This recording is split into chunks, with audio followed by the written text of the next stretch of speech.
गंजाम भंजनगर थाना बाईबाली ग्राम निकट तोटा साहि अभावनीय घटना। घरे शोइथिबा समय रे माटी कांथ उपरे पड़ी जिबारु 2.5 वर्षर शिशुपुत्रर मृत्यु होईछि। मृत शिशु जनक हेउछन्ति बसंत प्रधान को पुओ ऋषि प्रधान। बापा और माँ उभय गुरुतर होई भंजनगर मेडिकल भर्ती होईछन्ति। सूचना मुताबक गतकाली राति तमाम अति प्रबल वर्षा हेबारु माटी कांथटी बतरी जिबा द्वारा भुसुड़ी पड़िछि। माँ बापा और शिशु एकाठी शोइथिबा बेले घटिथिला अघटन। परिवार लोके उद्धार करी समस्तंकु भंजनगर मेडिकल ले भर्ती करिथिले। सेठारे डाक्टर शिशुपुत्र को मृत घोषणा करिथिबा बेले बापा और मांकर चिकित्सा चलिछि। पूर्वरु हाथीपल आसी घर भांगी देइथिला। वन विभाग और प्रशासन को जणाइथिले मध्य जरी पालके क्षतिपूरण किछि मिली नथिबा अभियोग होईछि।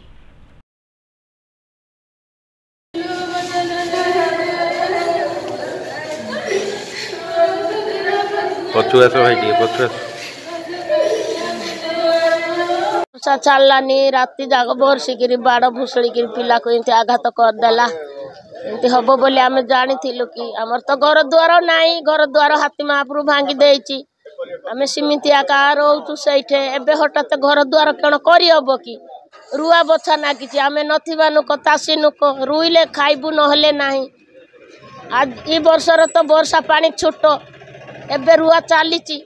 रुई बासिकी आसिकी शोइथिलु हालिया परिश्रम रे शोइथिलु ले शोइला पेड़ रे कांतटा भुसुड़ी की पड़िला। आ चेता थिले तो उठिबे तरबर की